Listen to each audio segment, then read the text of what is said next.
வணக்கம் நண்பர்களே. இப்போ வந்து பார்த்தீங்கன்னா, சினிமா தயாரிப்பாளர் ஆர்.பி. சௌத்ரி.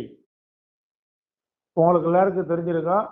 அவர் வந்து பார்த்தீங்கன்னா, கொஞ்சம் சில விஷயங்கள் வந்து எடுத்து சொல்லியிருக்காரு. நல்ல விஷயங்கள் தான். அதாவது இந்த திருமாவளவன்ங்கிற ஒரு நபரு, தன்னுடைய ஜாதிய காட்டி இந்த விக்ரம்ங்கிற நபருக்கு வந்து எல்லாரும் ஓட்டு போடுங்கன்னு சொல்லி சொல்றாப்புல. ஓகே. ஒண்ணும் பிரச்சனை இல்ல. ஆனா அதே மாதிரி எல்லா சாதியினரும் அவங்கவங்க சாதியுடைய நபர்கள்லாம் வந்து கூப்பிட்டு நீங்க எல்லாரும் இவங்களுக்கு ஓட்டு போடுங்க, இவ்வளவுக்கு உங்களுக்கு ஓட்டு போடுங்க, இவனுக்கு ஓட்டு போடாதீங்க அப்படின்னு என்ன செஞ்சிருவாராமா? ஆனா இது வந்து ஆரோக்கியமான அரசியலா? ஒண்ணா இருக்கக்கூடிய தமிழகத்தை வந்து பிரிக்கக்கூடிய வேலை. இந்த நபருக்கு வந்து தமிழகத்துல இருக்க பிடிக்கலன்னா நாடு கடந்து போயிரு. எக்கட நாசமா கூட போகணும். யாரு வேண்டாங்கிறா? போயிரு.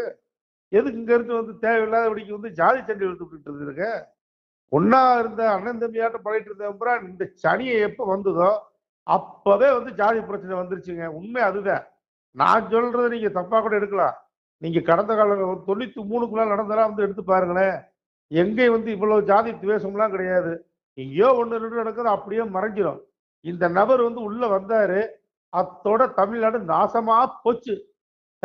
இவரோட ஜாதிய வன்மத்தை காட்டுறதுக்கு வந்து எது இப்ப விஜய் டிவி வந்துருச்சு. விஜய் டிவில வந்து விக்ரமன் ஒருத்தன் உள்ள போயிட்டா. உடனே வந்து பார்த்தீங்கன்னா விக்ரமனுக்கு ஓட்டு போடுங்க. அட வெங்காயம் உனக்கு மட்டும் தான் ஆள் இருக்குதா? உன் ஜாதியில மட்டும் தான் ஆள் இருக்குதா? மத்த ஜாதியில ஆளே இல்லையா? தேவர் வந்து எனக்கு பூரா ஓட்டு போடுங்க என்ன செய்ய முடியும்?